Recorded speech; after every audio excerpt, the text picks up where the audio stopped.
সংখ্যাগরিষ্ঠ ওলামা ইকরাম, সেটা আরব বলেন অনারব বলেন, তারা কিন্তু যেই সমাজ, গণতান্ত্রিক সমাজ বা যে দেশে গণতন্ত্র প্রতিষ্ঠিত আছে, প্রচলিত আছে, সেখানে তুলনামূলক ভালো মানুষ যে দিন, ইসলাম, মুসলিম উম্মাহ এবং দেশের কল্যাণে আসবে, সেই ব্যক্তিকে নির্বাচিত করবার জন্য ভোট দেওয়ার পরামর্শ দেন। এবং শেখ মোহাম্মদ সালেহ আল উসাইমিন রাহিমাহুল্লাহ, সৌদি আরবের, তিনি কিন্তু এই ব্যাপারে বিশেষ গুরুত্ব আরোপ করেছেন।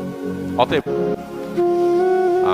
আমিও মনে করি তাই, যে যেখানে ভোট দেওয়ার মাধ্যমে আমি অন্তত মন্দ ঠেকানোর এবং তুলনামূলক ভালোকে এগিয়ে নেওয়ার চেষ্টা করতে পারবো, সেই সুযোগটা আমার নেওয়া উচিত। ভোট যাকে দিলাম সে জিতলো না, হতে পারে সে জিতবে না, এরকমটা আপনার মনে হতে পারে, কিন্তু কি হবে, এই ভোটের পার্সেন্টেজ, তার মতামত, সে যদি কোনো সত্য পথের পথযাত্রী হয়ে থাকে, তাহলে তার মতামতকে সমাজে প্রতিষ্ঠিত করার ক্ষেত্রে এগিয়ে যাবে, সে সমাজে প্রভাব তৈরি হবে যে এত পার্সেন্ট মানুষের মতামত এটার কারণে সমাজের বা রাষ্ট্রের নীতি প্রভাবিত হবে। এই জন্য আপনার একটা ভোট গুরুত্বপূর্ণ। আমি মনে করি যে ভোট দেওয়ার চেষ্টা করা উচিত যদি সুযোগ থাকে।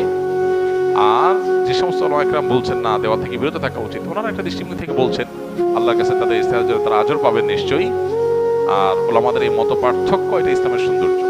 তবে আমরা সাধারণ মানুষ যেটাকে সঠিক মনে করি সেটা করব, অন্যটার বিরুদ্ধে উঠে পড়ে লেগে আমরা গতানুগতিক সিস্টেম অনুযায়ী যে একজন আরেকজনের বিষোদ্গার করা, সেটা আমরা কোনো অবস্থায় যেন না যাই, সেটা খেয়াল রাখতে হবে।